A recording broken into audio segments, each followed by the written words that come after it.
Señoras y señores, muy buenas tardes. Les damos a todas y todos quienes se han conectado una cordial bienvenida al conversatorio organizado por la Vicerrectoría de Extensión y Comunicaciones de la Universidad de Chile, Pandemias, Democracias y Feminismos. Este encuentro fue precedido por la versión inaugural del ciclo de conversaciones fundamentales de la Universidad de Chile, que contó con la presencia de Humberto Maturana, Premio Nacional de Ciencias Naturales en el año 1994, quien dialogó con el rector Ennio Vivaldi en torno a la pregunta ¿cómo queremos convivir en sociedad? Antes de comenzar, les invitamos a seguir la transmisión en vivo, en español, a través del Facebook Live Universidad de Chile, UChile, y en inglés en youtube.com/uchile, y en el sitio web de Radio Cooperativa. Saludamos especialmente a las invitadas que nos acompañan hoy. En primer lugar, damos la bienvenida a la profesora Farideh Serán, vicerrectora de Extensión y Comunicaciones de la Universidad de Chile. Es una reconocida periodista cultural en Chile y América Latina, profesora titular de la Universidad de Chile, fundadora y directora de su Instituto de Comunicación e Imagen, Premio Nacional de Periodismo 2007. También ha sido reconocida con los premios Amanda Labarca y Elena Cafarena, este último de la región de Magallanes y la Antártica chilena. También nos acompaña Emilia Schneider, presidenta de la Federación de Estudiantes de la Universidad de Chile, estudiante de Derecho de esta casa de estudios, militante del Partido Comunes y ex vocera de la toma feminista de la Facultad de Derecho el año 2018, tan fuertemente, ¿no es cierto?, que lo recordamos. Y además, nuestra gran e importante bienvenida a Judith Butler, filósofa y teórica feminista, doctora honoris causa de la Universidad de Chile, una de las figuras más relevantes en el campo de la teoría crítica y del pensamiento contemporáneo, donde ha profundizado los estudios de género, cuerpos y sexualidades, teorías queer, justicia y derechos humanos, violencia de Estado, soberanía y resistencia, luchas sociales y democracia. Judith Butler ha sido profesora en la Universidad de Wesleyan en Ohio, Universidad George Washington y Johns Hopkins, antes de vincularse a la Universidad de California, Berkeley, en el año 1993. Hoy ocupa la cátedra Maxine Elliott en el Departamento de Literatura Comparada y en el programa de Teoría Crítica, del cual fue una de las directoras fundadoras. Hoy, en este momento, iniciamos entonces un conversatorio. Dejo con ustedes a la vicerrectora Farideh Serán para dar inicio a estas palabras. Buenas noches. Muchas gracias, querida Svenska. Gracias, querida Emilia y querida Judith, por estar aquí con nosotros, a quienes nos siguen a través de nuestras plataformas virtuales. Los saludamos, las saludamos. Bienvenida, querida Judith Butler. No nos veíamos desde abril del 2019, cuando estuviste en Santiago, invitada por la Universidad de Chile, meses antes del estallido social y, por supuesto, de una pandemia que ha cobrado la vida de miles de personas. En Chile, hasta ahora, de más de 13.000 muertos, y en Estados Unidos, más de 140.000. A esto se agrega otro estallido, el antirracista, producido luego del asesinato de George Floyd en Estados Unidos. Digo esto porque hay un proverbio chino que dice, líbranos de los tiempos interesantes. No sé si es una maldición o es un deseo, pero agreguemos a este paralelo entre Estados Unidos y Chile, la elección presidencial en noviembre de este año en Estados Unidos y en Chile el plebiscito de fines de octubre que esperamos realizar a fines de octubre. Son tiempos interesantes, son tiempos terribles, son tiempos expectantes. ¿Cómo los vive Judith Butler? ¿Cómo ves este escenario político, social y de crisis sanitaria en este contexto?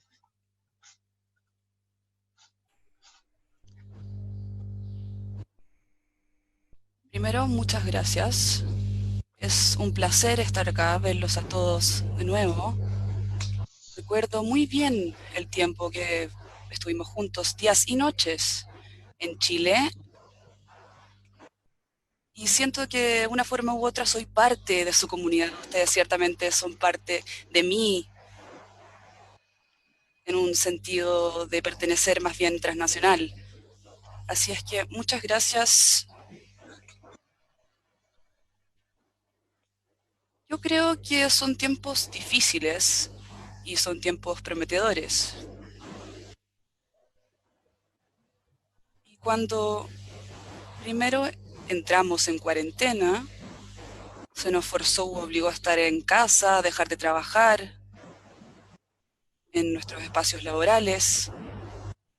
Había un sentido de, estamos impresionados y también estábamos bastante optimistas de que quizás esta era una oportunidad para detener la reproducción del mundo de la forma como lo conocemos, detener la reproducción del mercado, detener nuestro entendimiento cotidiano de lo que es la igualdad y de lo que es la justicia. Entonces, repensar estas categorías también. Todo se estuvo detenido, esto fue un tiempo para recrear el mundo.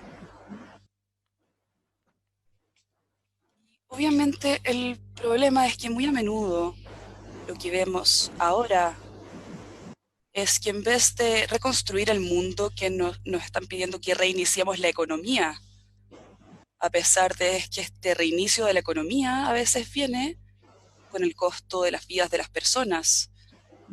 Entonces la pregunta es si es que la máquina capitalista se puede detener o no, o si es que puede ser desmantelada de alguna forma u otra. Se ha convertido en algo más vívido, algo, esta lógica que impulsa el capitalismo. Entonces, vemos por lo menos en los Estados Unidos, pero también en otros países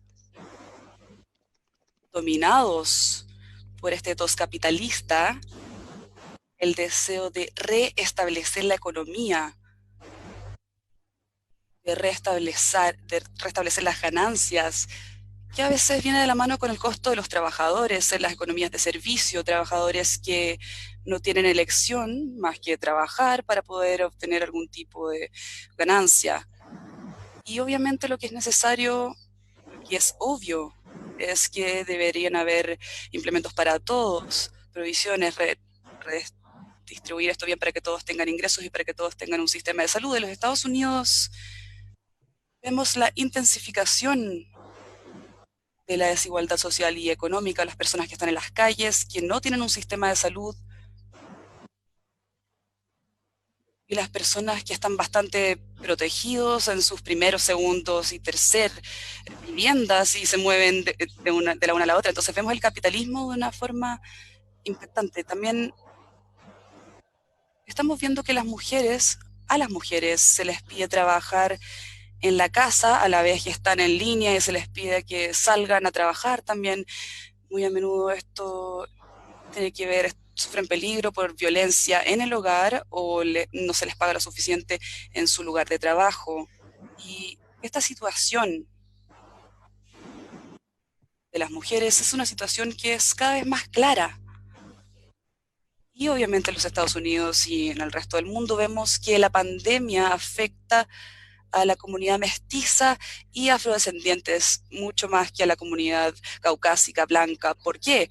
Porque las comunidades mestizas, negras, no han tenido acceso a un buen sistema de salud, no han podido costearlo o se han visto enfrentados a la discriminación cuando intentan obtenerla. Y esto es especialmente real en la comunidad trans, donde estamos tratando de obtener muy a menudo el sistema de salud y experimentan la discriminación y la violencia. Finalmente, me gustaría mencionar que mientras ciertos estados monopolizan el sistema de salud a cierto nivel y empiezan a tomar decisiones ejecutivas sobre el sistema de salud, vemos que el ataque en el feminismo, el ataque en los derechos trans, se están enlazando al coronavirus.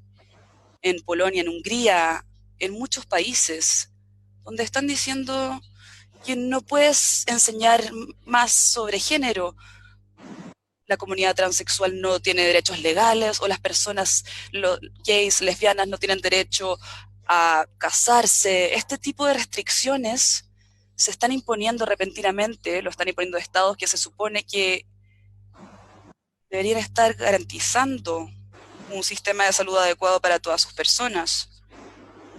Entonces, existe este oportunismo de la derecha, mientras intentan ralentizar el progreso que las feministas, la comunidad trans ha hecho en los últimos años para obtener una mejor igualdad, mejor libertad, mejor justicia. Entonces tenemos nuestro trabajo que ya está cortado. También en relación al cambio climático, vemos la economía ralentizada se detuvo. Mientras pasó eso empezamos a ver la belleza del cielo, la claridad del aire, la posibilidad del entorno de renovarse a sí mismo. Y ahora, mientras empieza a iniciar la economía, también vemos un ataque en la justicia climática.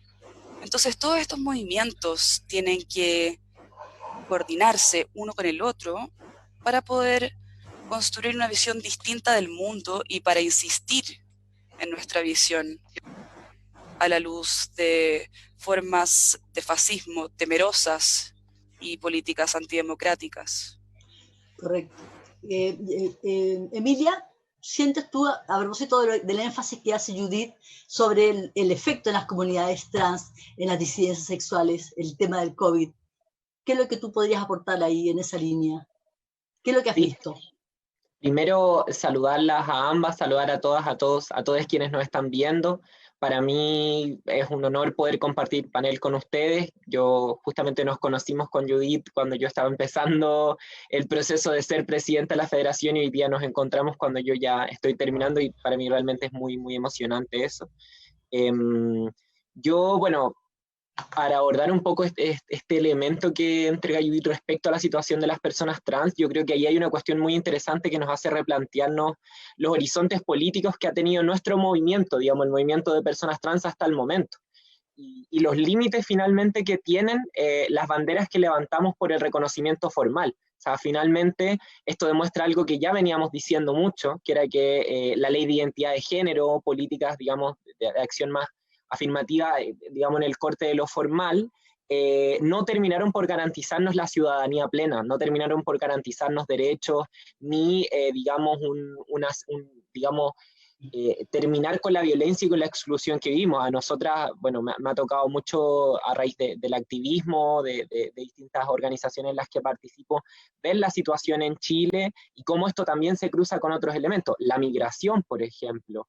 Cómo la población transmigrante dentro de la misma población trans se configura como una población en particular precarizada de alguna manera. Y muy ligada también al trabajo sexual. Y ahí se configura una situación de persecución policial, porque digamos un trabajo considerado ilegal, criminalizado, pero sin tampoco darle otra posibilidad de insertarse en la sociedad a las personas trans. Entonces todo esto se ve más agudizado. Y solo como último comentario para aportar a eso, es tremendo que incluso digamos, en los registros estatales, los registros sociales, como toda esta tecnocracia ligada como a la focalización social o a los servicios sociales en los estados neoliberales,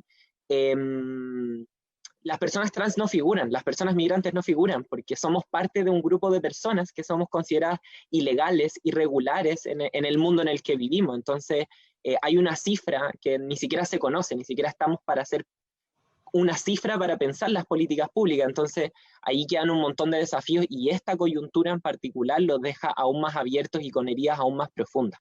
Eso podría aportar respecto a la situación. Gracias, Emilia. Sin duda de que el COVID, la pandemia, ha descubierto, ¿no? Ha develado realidades que estaban absolutamente ocultas, que estaban muy disimuladas. Vuelvo al tema a propósito de las desigualdades, ¿no?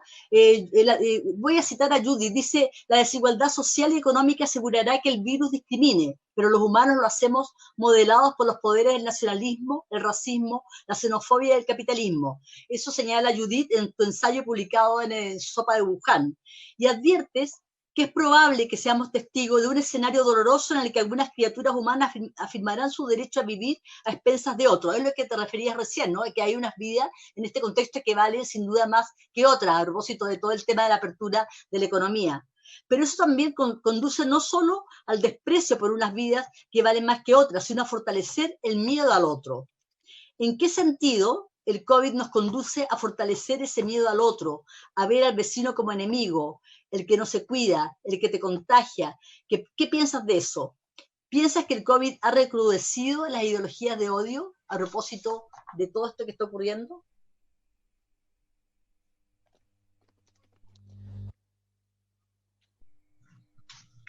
Creo que para algunas personas hay un nuevo miedo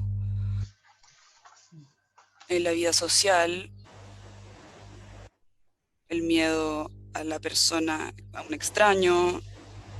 Incluso esta publicación que menciona usted, no me gustó mucho que le dijeran Wuhan. En realidad el virus no se trata de un virus chino que sea Wuhan, el virus está en todas partes, en todo el mundo. Entonces yo pensé que eso fue estaba en contra de Asia.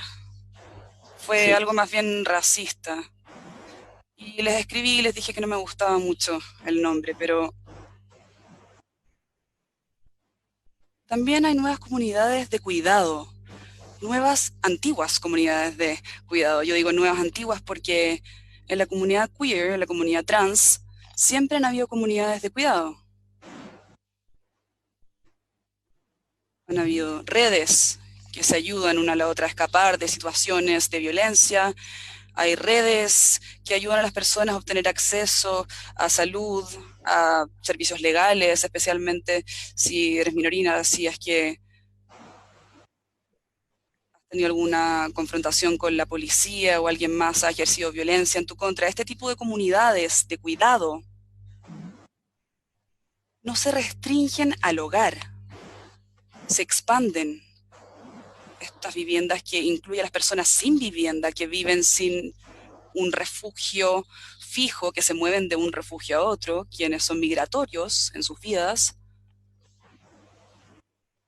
Y obviamente lo seguimos teniendo para personas con VIH, teníamos distintos tipos de sistemas de apoyo, soporte, que no estaban basados en familias heteronormativas nucleares o viviendas heteronormadas. Hay distintas formas de refugios, de comunidades y de dependencia que conectan a las viviendas o a las personas que están en viviendas complejas o cambiantes. Entonces las comunidades de cuidado o las formas de solidaridad social que hemos visto son extremadamente importantes y por lo menos en los Estados Unidos tenemos que realizar la pregunta, ¿cómo en estas comunidades de cuidado, cómo se enlazan al movimiento de Black Lives Matter, que está exponiendo este racismo sistémico de la policía y exponiendo y oponiendo el sistema carcelario de prisión, que es la institución más violenta en nuestras vidas? Entonces, ¿cómo entendemos estas dos cosas que trabajen al unísono? Yo sugeriría que acá es donde cierto tipo de éticas y prácticas feministas que han estado relacionadas con elaborar el cuidado como un principio ético y político y mostrar cómo puede funcionar este cuidado como una organización social que no es necesariamente la misma que la familia o la vivienda, se enlaza con el cuidado por la vida que tenemos en estas oposiciones de estas desigualdades sociales que vemos en la pandemia y también cuando lo ponemos a la policía y a la violencia con la policía y la violencia en la prisión. Es un nuevo enfoque en las condiciones de vida y en el soporte o apoyo que nos podemos dar uno al otro cuando nos oponemos a la violencia y buscamos que la vida sea más habitable o vivible para el otro. Entonces veo potenciales de alianza acá que son bastante importantes y el movimiento Black Lives Matter siempre ha incluido a las mujeres. Antes las mujeres que eran feministas, las que empezaron este movimiento, que vinieron de programas de estudios de mujeres, entendían lo que estaban haciendo precisamente mediante un lente feminista. Obviamente tenemos a mujeres, hombres, negros, personas no binarias, personas de género queer, que están incluidos acá, trans, en el movimiento es muy importante. Y vemos en las calles alianzas tremendas. No todos se quieren, obviamente, pero las alianzas existen. Y pienso en este llamado al sistema de salud universal, un mayor apoyo también con el sistema de salud, apoyo financiero, refugio, vivienda para los que no tienen vivienda. Estamos llamando o buscando un mundo de igualdad social radical y sustento, oponiéndolos a la violencia. Entonces también estamos dejando claro que todas las vidas importan por igual. Y nos oponemos a esa métrica que afirma que ciertas vidas deberían salvaguardarse o protegerse a algunos costos y otras vidas son simplemente prescindibles. Entonces, creo que en conjunto nos oponemos a la idea de, de lo prescindible que pueden ser algunas vidas, los indígenas o trans. Tenemos que realmente combatir esto para ver qué condiciones de vivienda queremos tener, cuál es la posición de la violencia, cómo definimos la violencia, para considerar todo tipo de violencia, puede ser violación, la cárcel, la policía, y obviamente necesitamos justicia económica y justicia medioambiental, y tenemos una oportunidad ahora. Las personas están en las calles, están en la web, están trabajando virtualmente, están trabajando con sus cuerpos para poder realizar estas asociaciones o alianzas. Todos estamos igualmente afectados por este virus, algunos sufrimos más porque tenemos menos acceso a la salud, que es terrible, pero hay un tipo de igualdad que implica el virus y nosotros somos los que tenemos que articular esa visión. Nosotros somos interdependientes de qué es lo que sucede en una parte del mundo. Tenemos que saber que afecta a las vidas que están en otra parte. Tenemos que conservar esto y encontrar una forma en común de vivir. Correcto. Ahí, a propósito de eso, de que todas las vidas importan, o que el virus evidentemente no discrimina en términos de lo que significa su acción, pero tú misma señalabas de que el virus ha cobrado más vidas de afrodescendientes y de latinos en Estados Unidos, al igual que en Chile, que ha cobrado más vidas de la gente que vive hacinada en los sectores más populares. O sea, evidentemente que el virus está discriminando, pero en ese contexto además está la demanda de confinamiento y lo que hablábamos recién, ¿no? De que no todos pueden estar en sus casas, de que para algunos el dilema es salir a buscar comida o morirse de hambre o morirse por el virus. Hay una situación bastante dramática, pero todo ese drama que ha develado de desigualdades en nuestros países, en todas partes, que ha develado el virus, se agrava con elementos concretos, en el caso chileno con esta situación de luego del estallido, ¿no? Esta necesidad de un horizonte de futuro que se plantea en la sociedad chilena, pero en Estados Unidos el tema de Trump no es menor, sobre todo con los niveles de estallido social que existe a propósito del antirracismo. ¿Qué crees tú? Porque sin duda que es muy grave lo que está pasando en Estados Unidos con la violencia que vemos cotidianamente ejercida en contra de la población afrodescendiente, pero también con las manifestaciones antirracistas. ¿Cómo consideras tú que esto va a influir en el escenario a corto plazo en Estados Unidos hoy día? Con esta crisis sanitaria tremenda y por otro lado con esta crisis asociada a toda la movilización antirracista.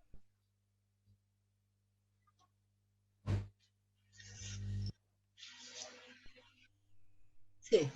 Hay dos buenas noticias acá. La primera es que Trump está bajando las encuestas, entonces si es que tenemos una elección justa y no sabemos si es que la vamos a tener, ahora puede perder y quizás lo vamos a desplazar del poder para siempre, y eso sería un día hermoso, y no me importa el virus, vamos a estar todos en las calles, y vamos a estar seguramente en las calles, pero vamos a estar en las calles. En segundo lugar, las otras noticias importantes o buenas es que el movimiento Black Lives Matter nos está deteniendo. No es un movimiento como que ya un par de semanas existió este movimiento y después terminó y ahora vamos a entrar a otro tema. No, es un movimiento continuo y es un movimiento muy importante porque observa no solamente la violencia policial y el asesinato policial en contra de las afrodescendientes, hombres, mujeres, niños, se opone al sistema de cárceles y se opone al sistema de salud que no es costeable para personas que son mestizas, negras y pobres. Y en los Estados Unidos, como saben, hay el doble de afrodescendientes que tienen una forma muy grave, severa de coronavirus, el doble que las personas caucásicas. Entonces, lo mismo con latinos, que un 38% de ellos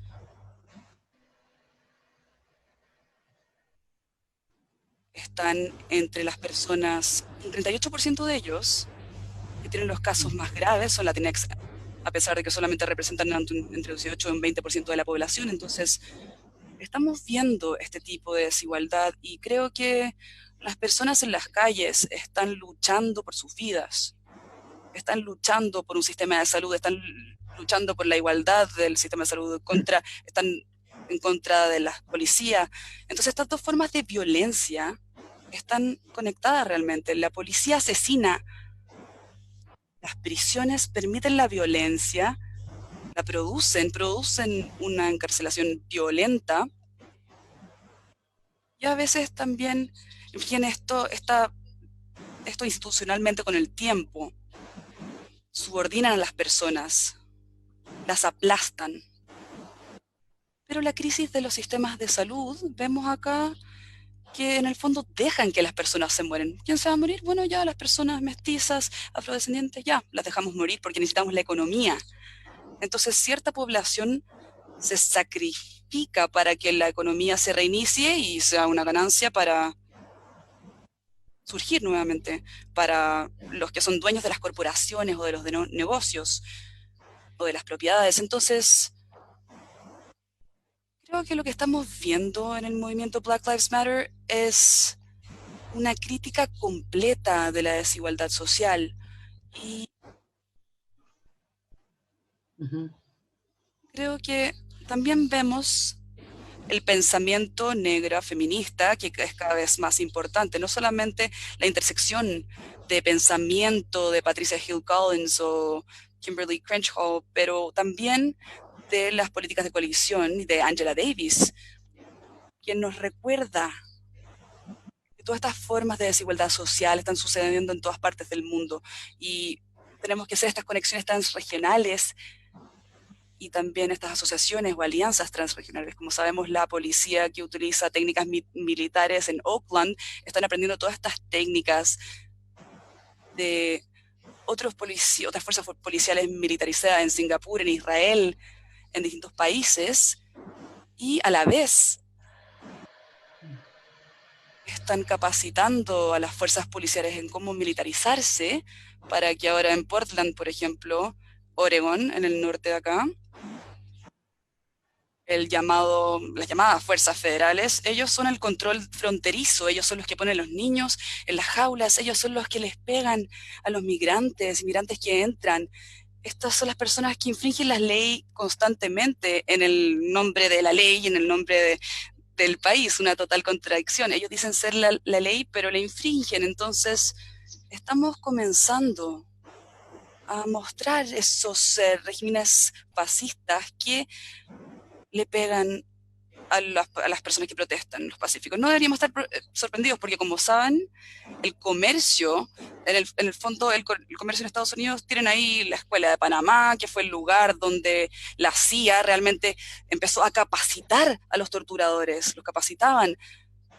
Y ahora, esto lo hicieron por muchos años, y ahora, ¿qué estamos haciendo? Los estamos trayendo de vuelta a la casa, ya no estamos fingiendo que ya no nos pertenece. Eso es lo que hacen los dictadores latinoamericanos. No, nosotros mismos estamos en estas nuevas fuerzas policiales y le estamos pegando a las personas que protestan pacíficamente. Nosotros no tenemos desaparecidos, no aún, pero yo tengo miedo ahora, que va a ser ese el siguiente paso. Las personas van a entrar y van a meter a la gente en las vans. ¿Dónde van? Están detenidos, no hay comunicación con los abogados. Esto es fascismo, ya es fascismo.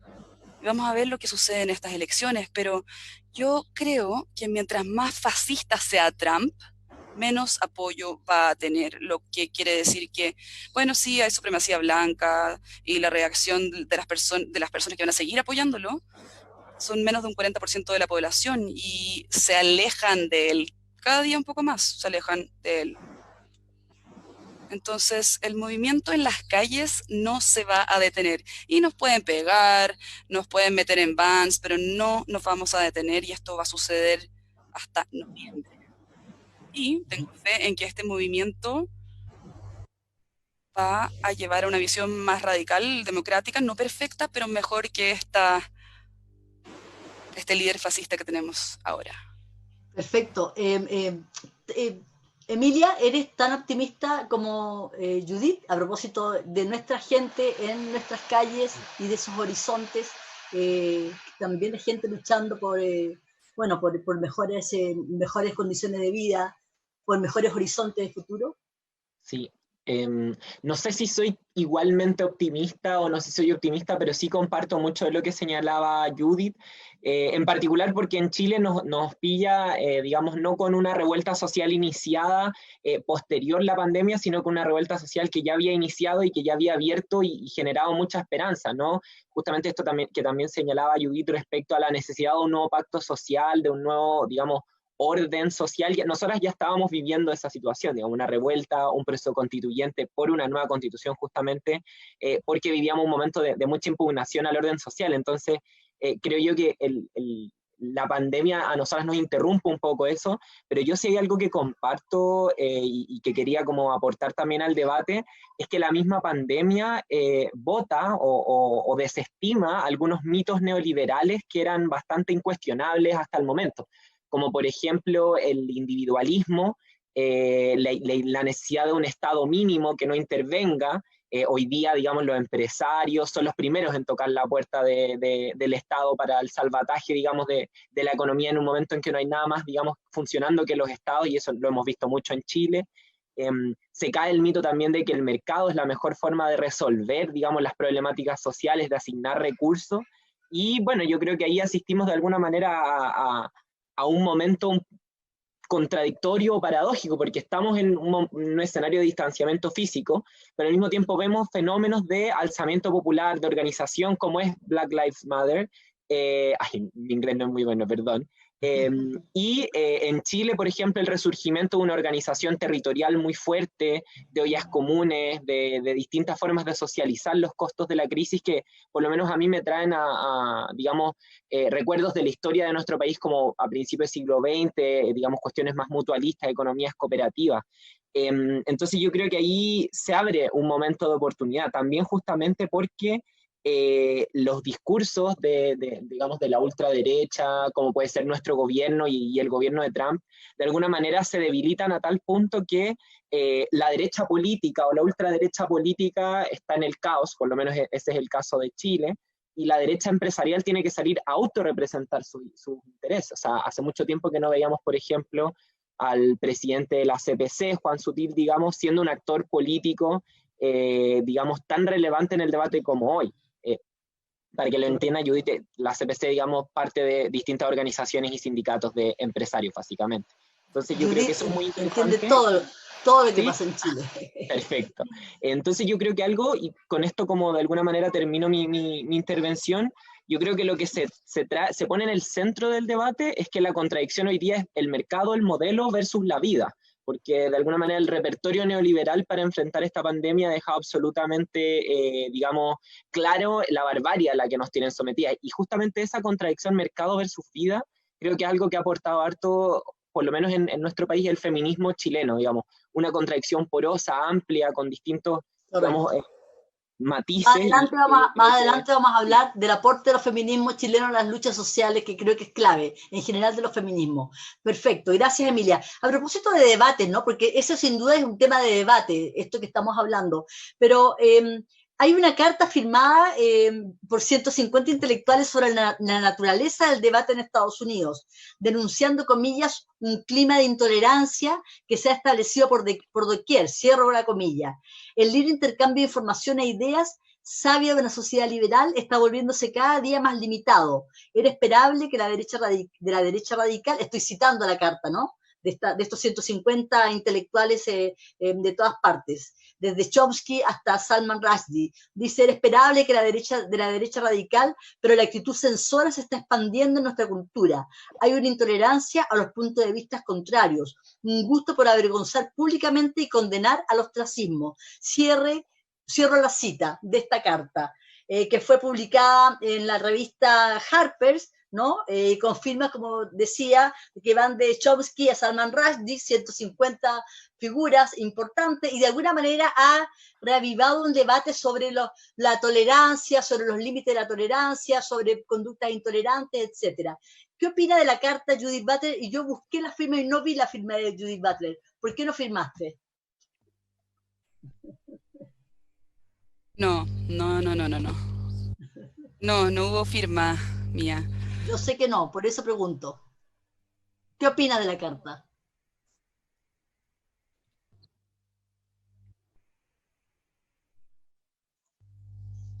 Bueno,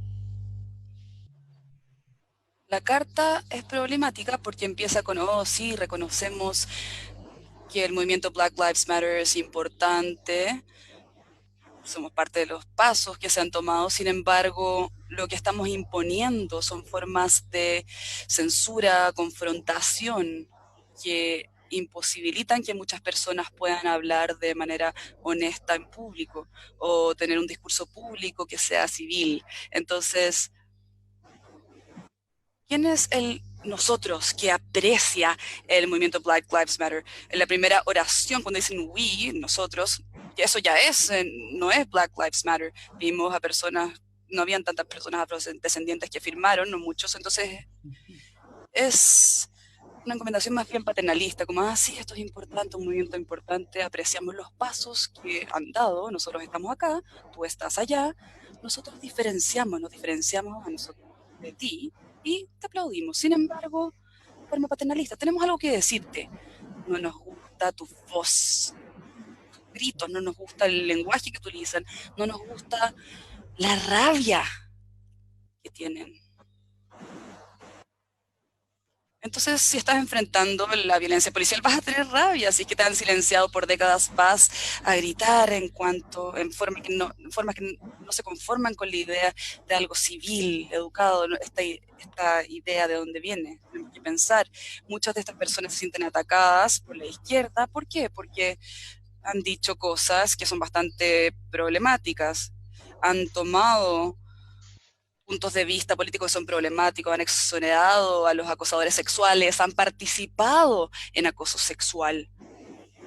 Todos cometemos errores y yo ciertamente he cometido errores. Defendí a alguien contra un cargo de acoso sexual solamente para darme cuenta que esta persona, de hecho, era culpable y yo no sabía.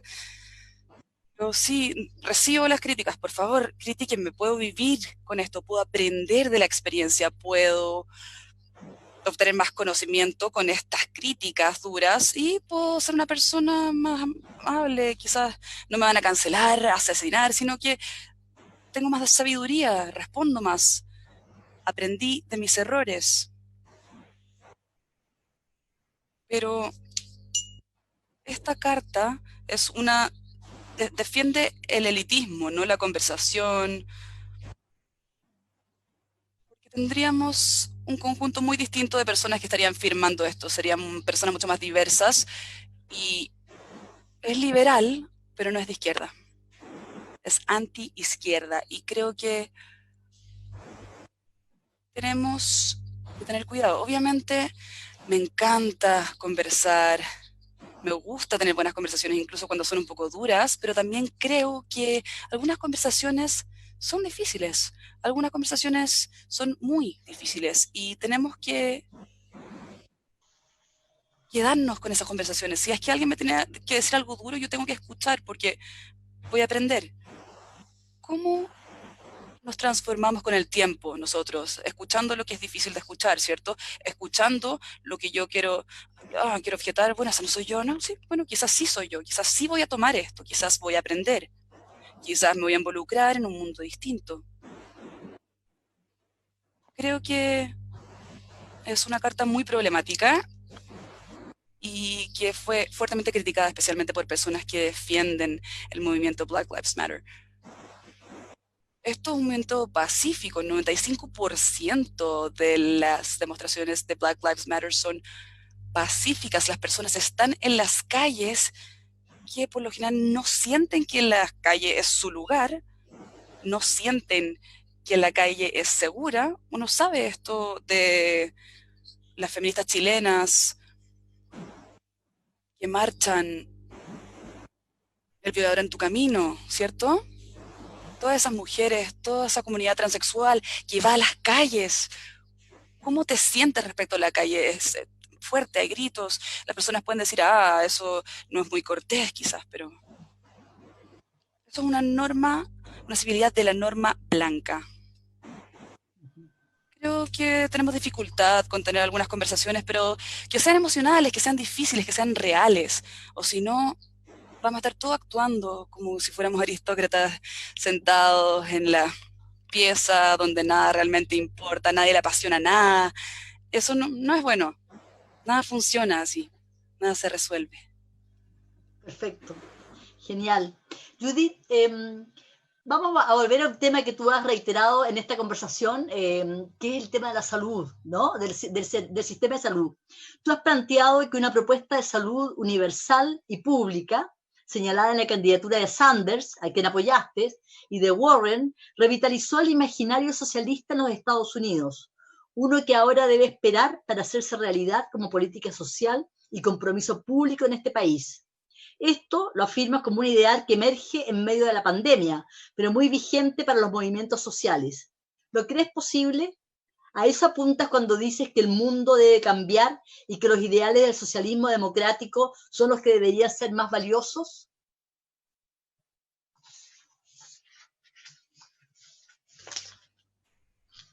Bueno, no sé si los Estados Unidos va alguna vez girar hacia el socialismo, y si alguna vez lo hace, tendríamos un socialismo, no sé qué tipo de socialismo sería, entonces no puedo predecir eso. Sin embargo, diré que en los últimos 3 años, Bernie Sanders permitió que el socialismo se convierta en algo que era de debate abierto por primera vez en muchas décadas. No teníamos un partido socialista muy grande ni muy poderoso, ahora tenemos el DSA y tuvimos a Bernie Sanders como un candidato socialista abiertamente para presidente, que casi ganó la candidatura. Entonces, el socialismo es algo que se ha pensado, es un pensamiento posible, es una idea, un conjunto de principios y de prácticas que se debaten abiertamente. Ahora, obviamente es un poco difícil, estos tiempos son difíciles para ese ideal. A la vez, el problema con los sistemas de salud ha hecho que las personas se pregunten, ¿por qué defendimos la libertad de expresión, pero no defendemos el derecho a asistencia médica o a viviendas? ¿Por qué no entendemos eso como algo, derechos básicos? Obviamente sabemos que en el liberalismo clásico hay una diferencia entre estos derechos abstractos, la libertad de expresión o de reunirse, asambleas, lo que está parcialmente protegido, y otros derechos que tienen que ver con nuestras vidas en conjunto, personificadas, alimento, refugio, salud. Es extremadamente difícil para los Estados Unidos, como un país capitalista, ultracapitalista, pensar en esos derechos como derechos fundamentales, básicos. Y una vez que lleguemos a eso, si es que llegamos a eso, vamos a empezar a elaborar algún tipo o forma de socialismo. De manera similar, la abolición de las prisiones, las personas que le dice a Angela Davis que tenía ideas imposibles. No, eso nunca va a suceder, pero se está debatiendo. El desmantelamiento de la policía, fuerza policial. Siempre nos dijeron que eso sería una idea imposible, ahora se está debatiendo. Entonces son ciertas ideas que no están sobre la mesa, están son debatidas de manera abierta, son pensables, y en ese sentido son posibles, si es que se van a interiorizar en mí cuando yo viva, no puedo decir, pero la lucha va a ser cada vez más fuerte, y yo creo que esa va a ser una de las consecuencias más importantes de la pandemia. Uh-huh. Genial. Genial. Eso es interesante, Emilia, porque nos interpela, ¿no? O sea, finalmente el tema de un sistema de salud público, ¿no?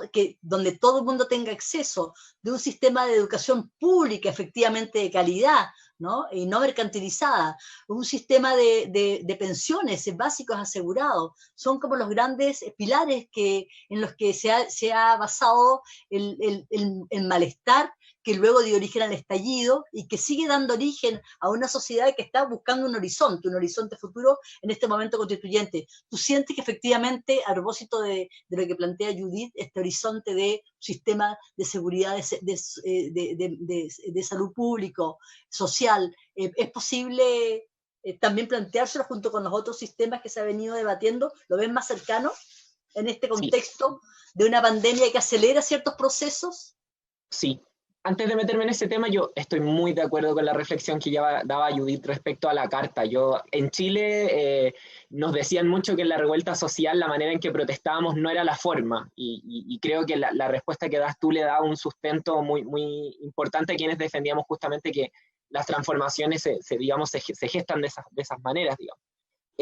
Muy breve sobre la necesidad, yo creo que plantea la pandemia, que la reafirma y que ya en nuestro país venía muy clara por el proceso constituyente, de reconstruir lo público, ¿no? Y que de alguna manera es recuperar la idea de ciudadanía, porque hoy por hoy, yo pienso que en Estados Unidos debe ser muy similar, y en Chile lo es sin duda, ser un ciudadano o una ciudadana, un ciudadane, no es muy distinto a ser un consumidor acá en Chile, y en general el neoliberalismo, la lógica del sálvese quien pueda, el que te cobren o que lucren con todos los aspectos de nuestras vidas es tremendo, y yo creo que ahí la tarea de reconstruir lo público, la educación pública, la salud pública, y en generar espacios a través de los cuales el Estado, o un Estado, digamos, que lo pensemos a la luz de estas transformaciones, pueda intervenir en la sociedad y efectivamente, digamos, generar una noción de lo colectivo, ¿no? Yo creo que ahí se va forjando eso, y es muy interesante, digamos, esa cuestión, y yo creo que más que, digamos, un tránsito hacia el socialismo, que sin duda es por lo menos desde donde yo me paro, o sea, trabajemos para llegar hacia allá,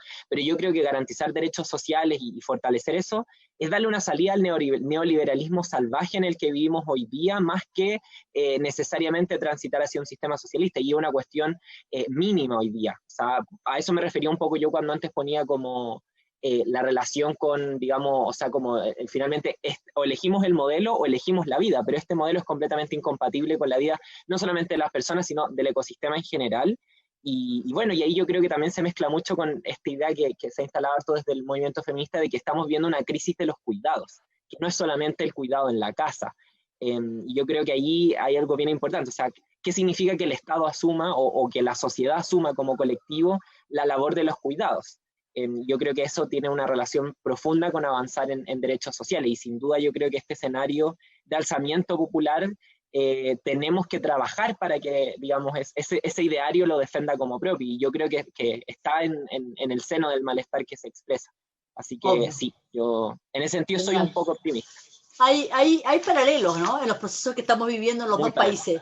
Vamos a hablar de los feminismos. En todo esto que hemos hablado, ¿qué rol le caben a los feminismos en estas luchas, en estos procesos, en estos acuerdos? ¿De qué manera los feminismos han revitalizado, ¿no?, estos ideales de cambio social en medio de los descréditos en general de los partidos, Judith?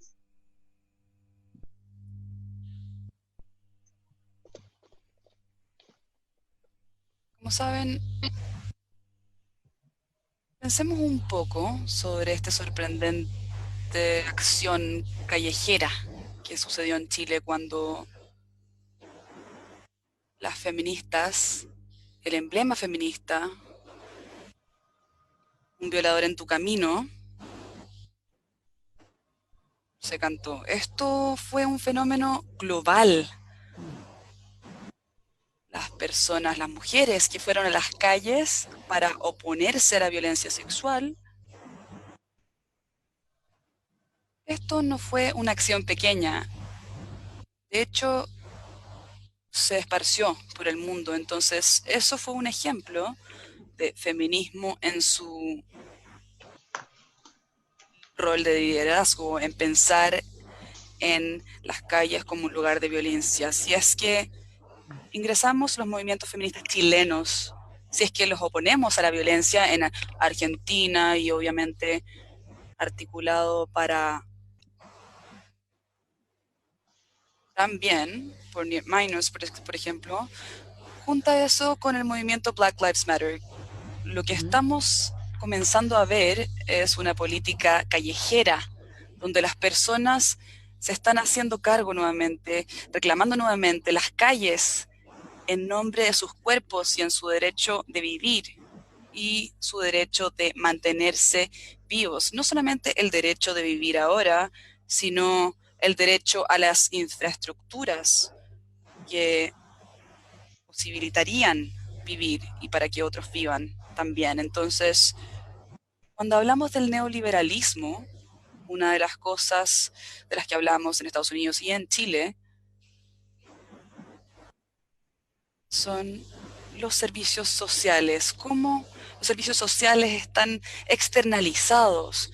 De hecho, ayer mi correo estaba cerrado. El correo, bueno, eso es una agencia federal, pero la propuesta ahora es que esto se debería convertir en un negocio privado y todo va a ser privatizado. Entonces, los servicios que el gobierno provee lo externalizan a negocios que licitan por un contrato, lo que quiere decir que no hay garantía de que podemos enviar una carta, que podemos tener sistema de salud, que podemos tener educación, refugio, precisamente porque estos son mercados ahora. Entonces, yo veo el movimiento del cuidado, de las comunidades de cuidado, de las alianzas de solidaridad o pactos de solidaridad durante la pandemia, una forma de insistir en un mundo social donde nos cuidemos unos a los otros, donde reconozcamos nuestra interdependencia y donde busquemos también formas comunes de vida que aseguren educación, salud, refugio, para el otro, para todos. Estamos haciendo lo que el Estado se ha rehusado a hacer. Estamos tomando el poder de estos procesos que el Estado ha abandonado. Y a la vez pensamos en qué tipo de declaración o statement nos gustaría tener. Sí, o qué es un Estado, así que no somos anarquistas. Debería ser un Estado que realmente se entienda a sí mismo como con obligaciones a la salud, educación y el refugio de las personas, vivienda, es proveer todos esos servicios, no hacer que sean poco costeables, no tratar de obtener una ganancia, sacar estos servicios fuera del mercado. Y yo siento que estamos con este ethos, estamos implementando este entendimiento de la sociedad y la política en contra de esto neoliberal de los servicios. Es una crítica que está en las calles, crítica activa en las calles del neoliberalismo, una crítica al sexismo, transfobia y todas estas manifestaciones violentas. Entonces, así lo veo ahora. Creo que el feminismo está pensando en las diversas formas de violencia ya por bastante tiempo y tiene un rol de liderazgo que cumplir. También han estado pensando en el cuidado y la división de género de la fuerza laboral. Por mucho tiempo eso ha sido intenso. Es un problema ahora en la pandemia, donde las personas están con refugio en lugar o han pensado por un largo tiempo sobre qué vidas importan y qué vidas no importan. Obviamente el feminismo no puede ser una práctica transfóbica, posición política, algún feminismo que sea transfóbico, cualquiera que está involucrado en formas de odio, de miedo, de discriminación, que son inaceptables. El feminismo tiene que estar comprometido a la libertad de género, a la igualdad radical y a las alianzas, pactos con otras posiciones minoritarias, disidencias sexuales. Un feminismo transfóbico no es feminismo. Eso no puede suceder. No solamente se trata de identidad como feministas, tenemos una visión distinta de las interrelaciones del mundo, qué es lo que debería ser la no violencia y qué es la igualdad radical. Y algún día vamos a poder también pensar en qué es lo que es la justicia que no tiene que ver con la venganza, que no está personificada en estas instituciones violentas como las prisiones. Ujú. Es muy interesante. Yo quiero que Emilia se refiera también a este punto. Solo quiero agregar dos cosas. A propósito de la violencia o del el hogar como refugio, ¿no? Ese refugio del cual estamos hablando, pero hoy día en esos refugios donde además las mujeres y las disidencias sexuales están obligadas a estar por el tema de la pandemia, también son una fuente brutal de peligro por el nivel de violencia intrafamiliar que hoy día existe contra la mujer y contra las disidencias, que es un fenómeno que está ahí y que está en nuestra sociedad y nos golpea en nuestras sociedades. Por un lado eso, y por otro, la paradoja, si uno piensa que los movimientos sociales, en todo el estallido, hubo un minuto en que se veía como que un cierto declive del ímpetu en la Plaza de la Dignidad, con la gente en la calle, y de pronto emergen las tesis y hacen sus performances y le dan un nuevo impulso, ¿no? Revitalizan ese movimiento social que se está expresando con sus demandas sociales, ¿no? Que de bienestar, de mayores, de derecho a la educación, a la salud, a la vivienda, etcétera. Son dos ejemplos, ¿no? Que hoy día que nos interpelan. Y además, curiosamente, y agrego un tercer elemento, un poco para que puedan referirse a todos estos elementos sueltos que estoy lanzando. Curiosamente, las tesis, luego de esta performance espectacular en la Plaza de la Dignidad, por supuesto todo el éxito que tiene a nivel mundial, pero hoy día está la paradoja de que tienen una querella en contra de Carabineros de Chile, ¿no? Están siendo fueron querelladas por Carabineros de Chile a propósito de su performance de un violador en el camino. Digamos que son las paradojas de estos momentos, yo diría, interesantes, estos momentos turbulentos e interesantes y a la vez dramáticos que estamos viviendo, lleno de paradojas. Sobre eso, Judith y luego Svenka y luego Judith. Perdón, no Svenka, perdón, Emilia, lo que pasa es que acaba de leer Svenska en la pantalla, en el Zoom, es que estamos con demasiado Zoom. Sí, Svenka puede hablar también si quiere. Sí, obvio, siempre puede hablar nuestra Svenska. Judith, a propósito de lo que estábamos diciendo, de estas paradojas, el refugio como que no es tal para las mujeres, ¿no? Y las tesis con lo que está pasando afuera.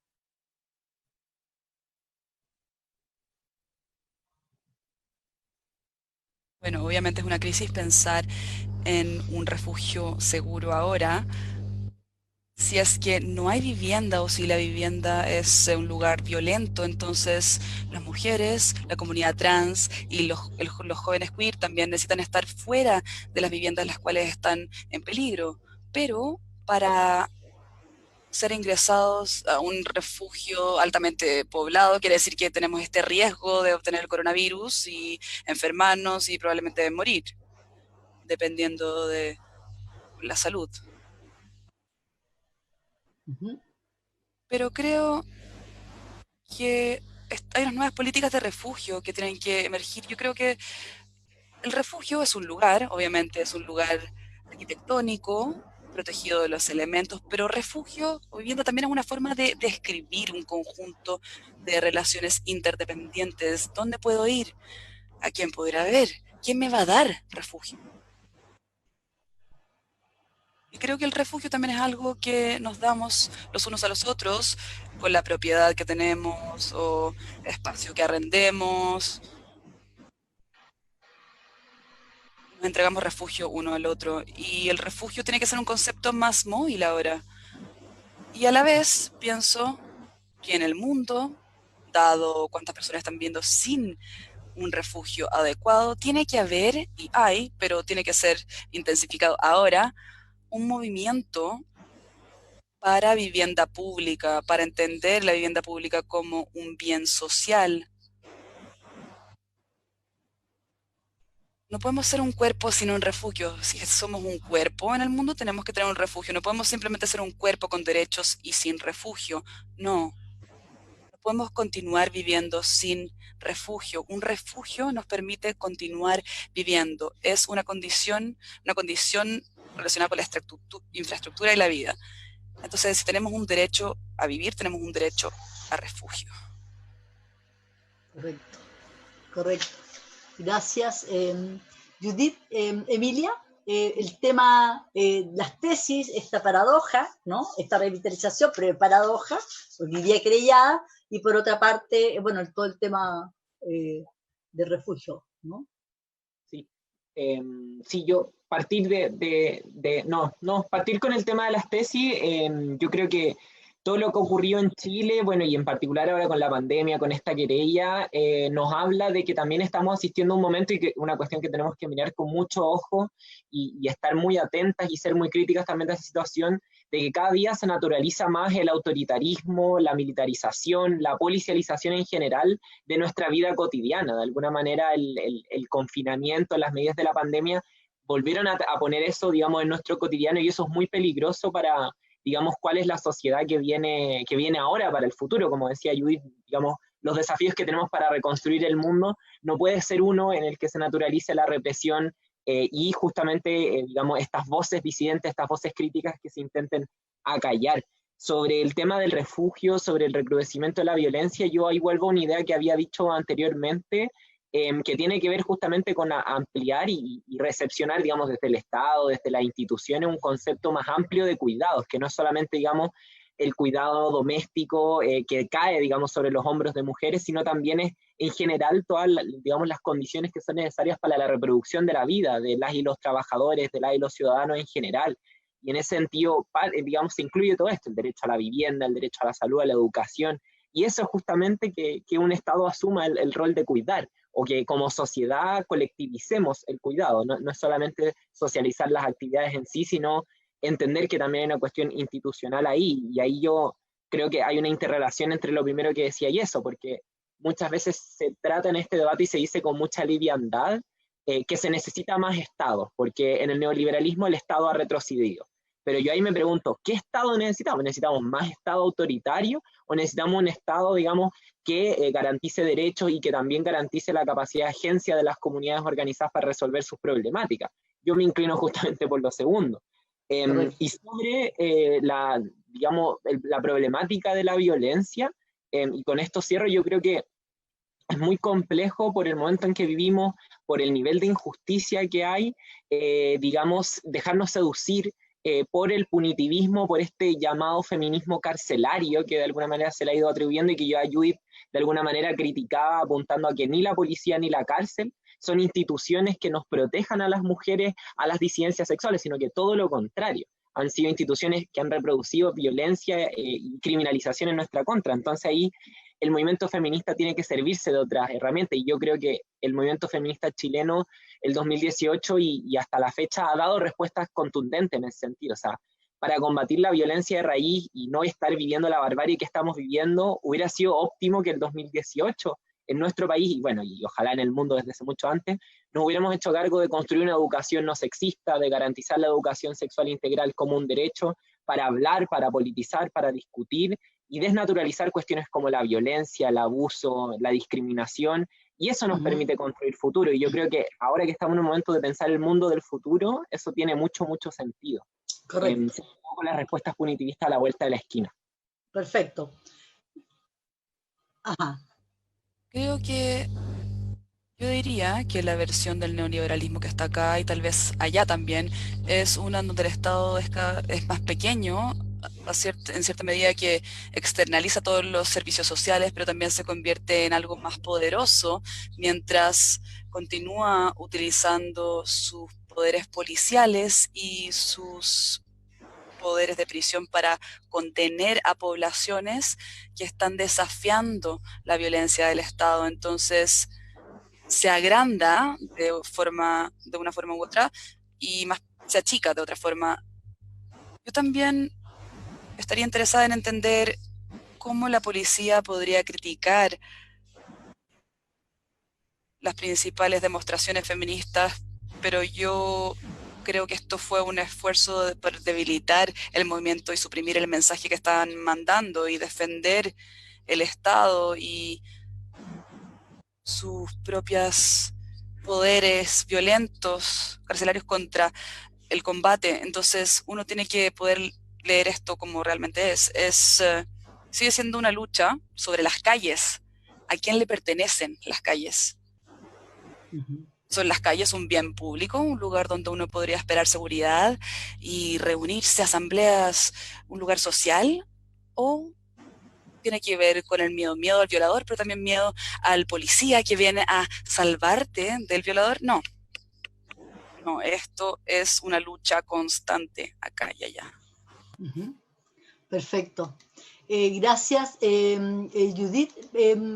Emilia, ¿quieres hacer una pregunta, Judith, antes de pasar a las preguntas de quienes nos están siguiendo? O sea, en realidad solo puntualizar si es que podría profundizar, digamos, en cómo enfrentamos justamente un poco el tema que ya estábamos tocando de alguna manera, la injusticia del ordenamiento jurídico, de las instituciones frente a la violencia contra mujeres y disidencias sexuales, sin caer en el mero punitivismo, pero al mismo tiempo haciéndose cargo justamente del malestar y la impotencia que generan, porque en particular en Chile ahora con, digamos, un caso muy brutal de violencia que digamos, llevó a una mujer a quitarse la vida, que es el caso de Antonia Barra, se ha desatado todo un debate justamente dentro de digamos, las legislaciones y dentro del movimiento feminista, y creo que ahí es importante ir justamente dilucidando cuáles son posiciones que efectivamente permitan al movimiento feminista avanzar y no avanzar con las anteojeras de la dominación o del enemigo. Entonces me gustaría si es que pudiera explayarse en eso, Judith. Muy bien. Judith. Bueno, no puedo decir qué es lo que debería pasar en Chile, solo puedo aprender de mis aliados feministas, queer, trans en América Latina. Me encanta eso, este proceso de aprender. Pero yo creo que cuando me junté con Aminus en Argentina, vi que sus asociaciones y alianzas no solo eran estudiantes universitarios, sino que estaban hablando con mujeres en iglesias, estaban hablando con mujeres en distintos lugares, en sindicatos, en todas partes de la vida, y juntando estas alianzas no tan esperadas.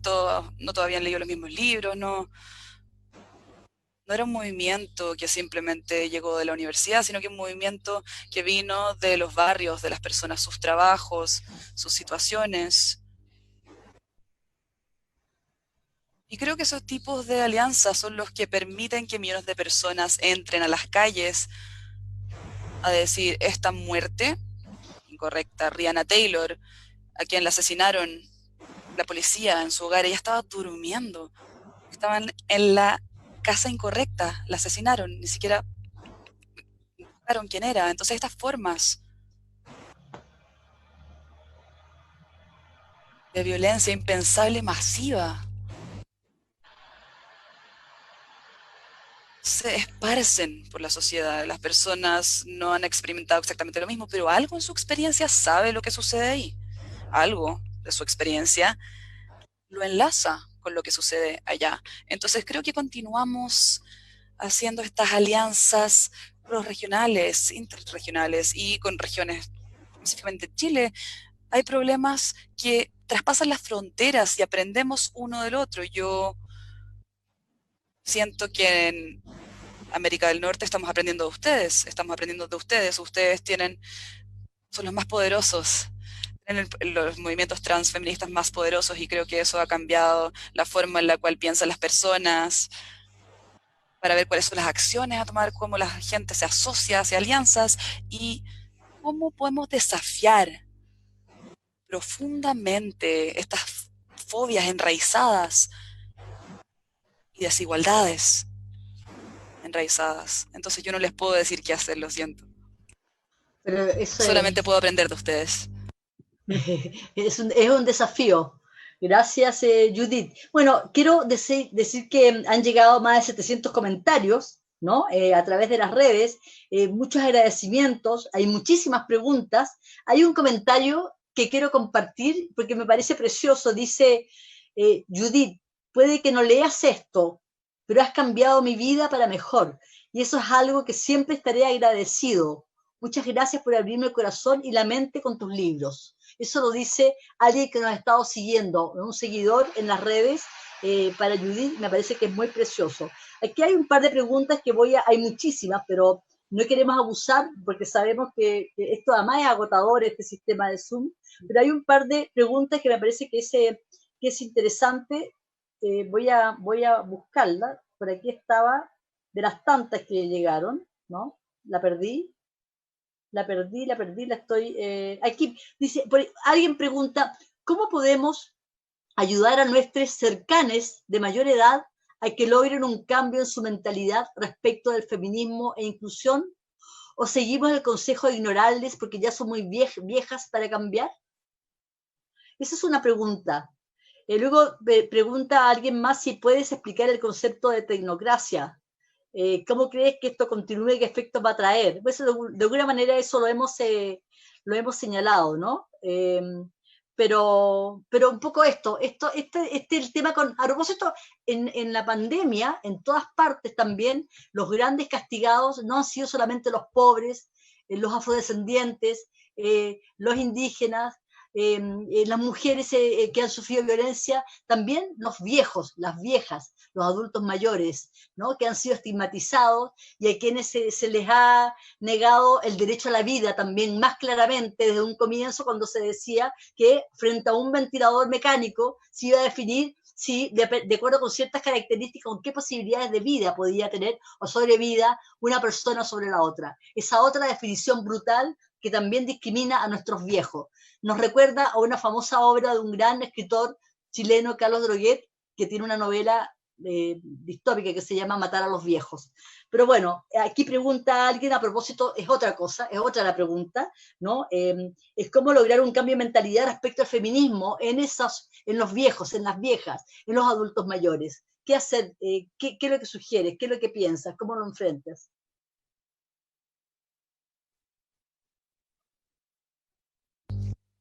Bueno, yo me considero vieja, persona de tercera edad, entonces creo que tenemos una idea de que las personas, quienes son mayores,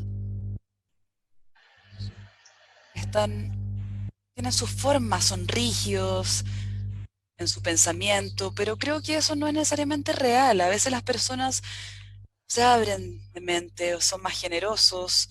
Veo a mi madre tiene 90, por ejemplo, y sus amigos están a fines de los 80, inicios de los 90 años, y debaten conmigo sobre la transexualidad,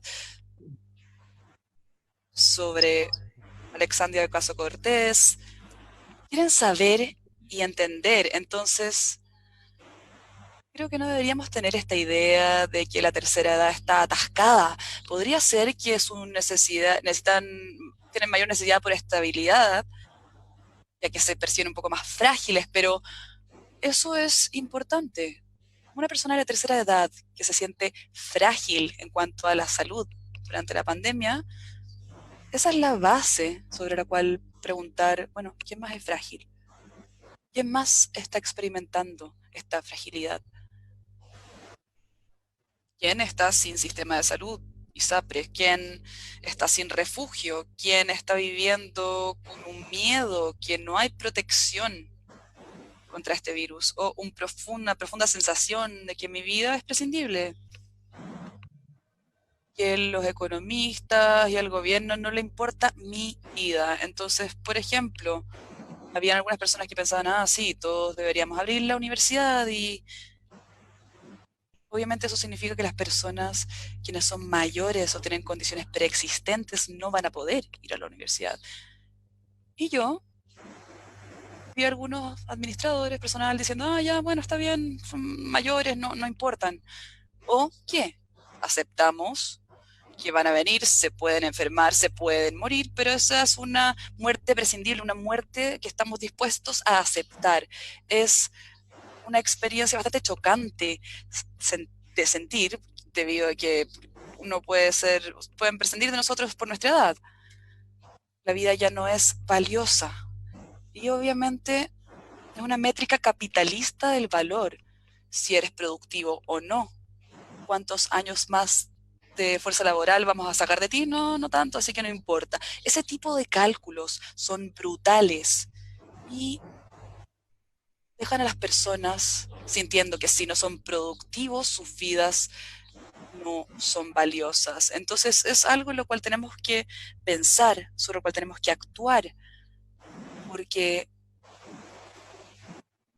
ha sido bastante difícil, ha sido temeroso ver todas estas cálculos en las calles donde ellos saben que cierto número de personas van a fallecer, que las personas de la tercera edad en particular también van a fallecer y van a morir posiblemente. Y están realizando cálculos. Bueno, ya necesitamos ganancias, tenemos que reabrir, tenemos que valorar la economía y en esos casos la salud de la economía es más importante de la economía es más importante que la salud del trabajador. Y volvemos en la mitad del siglo XIX, ¿cierto? Donde la salud del mecanismo que obtiene ganancias es más importante que el cuerpo humano en sí. Entonces, esto es un problema dificultoso. Las personas no dicen estamos asesinando, no lo llaman asesinato, no dicen estamos asesinando a la gente, pero es el dejar morir, que sigue siendo violento, que es actuar como que no estamos asesinando. Hay una negación ahí cuando estamos haciendo ese cálculo. Perfecto. Gracias, Judith. Bueno, aquí tenemos a dos rockstar, porque los fans de Judith mandan saludos, preguntas, comentarios, y también de los fans de nuestra Emilia Schneider, ¿no? También tengo dos rockstar conmigo. Yo quiero, son muchísimas las preguntas, no les voy a dar curso porque llevamos más de 1 hora 15, no quiero agotar a Judith, que nos odie, me parece que no, porque es una aliada muy importante para nuestro país, para los movimientos feministas. Solo quiero terminar leyendo una frase de Judith a propósito de este libro que sacamos Judith Butler en Chile y en la Chile, cuando el rector Vivaldi le otorgó el honoris causa, y en su discurso de agradecimiento Judith dijo lo siguiente, voy a leer un párrafo y luego quiero que Judith cierre, que diga, que comente este párrafo que voy a leer, para luego despedirnos. Dijo Judith en este minuto, estoy hablando del año del 2019, de abril de 2019, en la Casa Central de la Universidad de Chile. Dice, en mi opinión, la universidad tiene que ser creada como un lugar para el pensamiento crítico, un espacio y un tiempo para la reflexión, para la lectura, para la colaboración y para ser transformada por los demás a medida que leemos y pensamos juntos. Ahí Judith habló también de la porosidad de los muros de la universidad, de la necesidad de impregnarse justamente con lo que estaba ocurriendo afuera. Esa frase, ese concepto, ese momento, te lo traigo a este momento, Judith, para que tú te despidas de nosotros.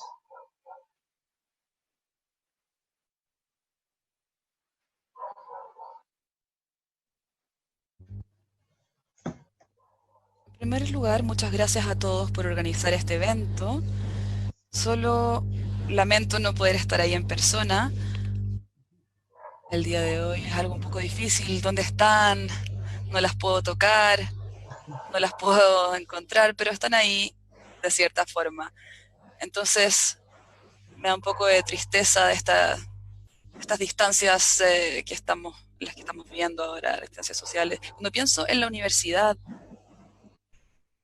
parte del gran placer y potencial transformativo de la universidad es juntarse y leer con las personas sacan sus libros, ver la misma pantalla, comentar, pero escucho lo que dices, pero también sé cuando dices, oh, cuando dices algo como, ¿qué? Las reacciones, hay muchas formas de expresarnos cuando estamos juntas, cuando estamos sentadas, la forma que te pones de pie, nos estamos expresando, todo el tiempo expresamos lo que sentimos y qué es lo que sentimos de las opiniones que escuchamos, y eso sí requiere que estemos en conjunto de una forma u otra, que estemos copresentes físicamente en un aula. Entonces es hermoso que tengamos Zoom, me encanta poder comunicarme con ustedes por acá, pero el Zoom nunca va a ser lo mismo que el aula y nunca va a ser lo mismo que las charlas también, porque ahí respiramos, nos movemos en conjunto, tenemos emociones, tenemos la experiencia viva de estar, de ser cuerpos juntos en el aula, escuchándonos, estando de acuerdo o no con lo que escuchamos. Y en ese sentido somos una comunidad. No siempre reconocemos que en el aula y en la universidad los cuerpos que somos, los cuerpos en el aula, también tienen una vivienda, un refugio o un problema con la vivienda, un problema con el refugio. Solo los vemos en este espacio único y ahora, aunque estemos muy aislados unos de los otros, estamos obligados a pensar cómo están viviendo todos, ¿están todos bien? Ya no somos tan formales, nos preguntamos, ¿estás bien? Aprendemos sobre los miembros de la familia, aprendemos sobre las viviendas, aprendemos sobre las condiciones de vivienda en las que se encuentran las personas. No separamos nuestras vidas intelectuales de las condiciones de vivienda. La pandemia las ha unido.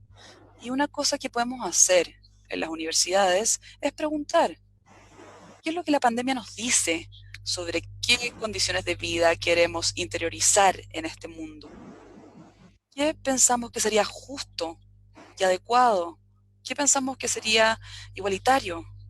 Tenemos la oportunidad de reimaginar las universidades en un nivel que no estén aislados de las comunidades, que realmente se preocupen de sus comunidades y sirvan a sus comunidades y el bien público. Ellas tienen una obligación especial de pensar en cuáles son las condiciones de la vida. Es una pregunta para nosotros en casi todos los campos y creo que está con nosotros de una forma urgente y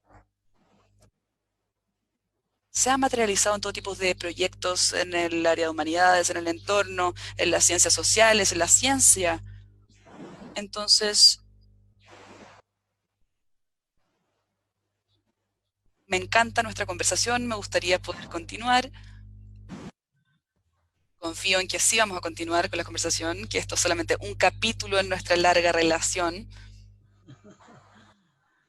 Y les doy muchas gracias por esta invitación hermosa y por su generosidad. Gracias, querida Judith Batre. Para nosotros fue realmente un honor tenerte nuevamente aquí en los canales de la Universidad de Chile. Gracias, mi querida Mile Schneider, por estar aquí presente. Querida Svenska Aresburg, gracias por acompañarnos en esta jornada. Al equipo de intérpretes, muchísimas gracias. A quienes nos han seguido por las redes, muchas gracias. Esto ha sido con traducción simultánea. Va a estar en nuestros sitios de la Universidad de Chile para que ustedes y también de la Radio Cooperativa. Y muchísimas gracias, Judith, a cuidarse, todos a cuidarse, porque el horizonte está lleno de futuro y eso no se nos puede escapar. Muchas gracias.